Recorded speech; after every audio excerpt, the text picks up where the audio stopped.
So before moving on, let's quickly clean up this rounding issue here. So we can see there are lots of zeros and there's a 4 at the end.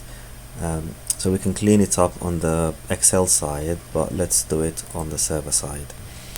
So we need a maximum of 2 decimal places, 3 decimal places anyway, but we'll do it up to like 10 decimal places. So to do that, let's first of all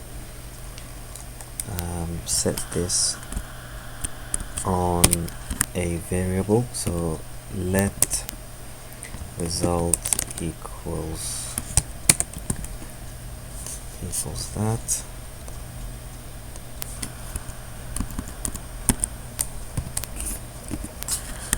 And then what we'll return is math.round,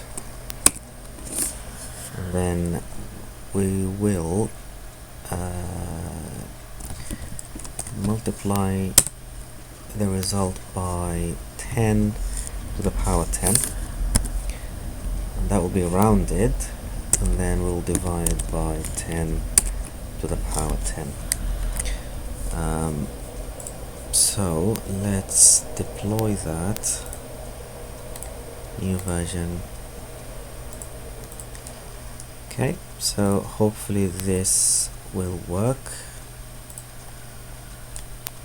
Okay, perfect. So I've got 2.9 and 14 minutes. Okay, I'll see you in the next video.